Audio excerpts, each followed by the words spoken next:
Senin için ayrılığı bekledim seninle. Benimlerin seslerini, bazen ise İran dolu sözlerini unutmadan o illeri, hayatıma ben ayrılsız günlerini. Uşaklığımı aldın elimden, 11 ilden doymadım ahım ben. Bir daha değil, indi gedirem, unutma değirem.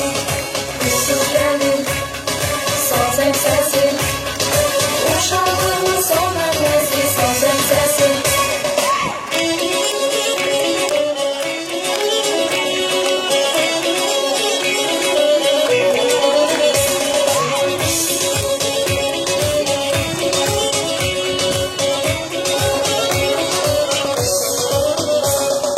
Bazen şıldak, bazen çılgın, bazen ise dersten kaçtı oldum. Herkesin aşıklardan incitmişik melekleri izlemeden.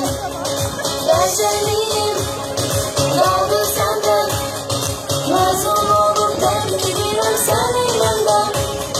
Beraberlik sevincini yaşayan her birimiz uşak gibi. Uşanmadım, aldın elimden, 11 ilden doymadım ahım ben. Bir daha değil, indi gedirem, ama unutma değirem.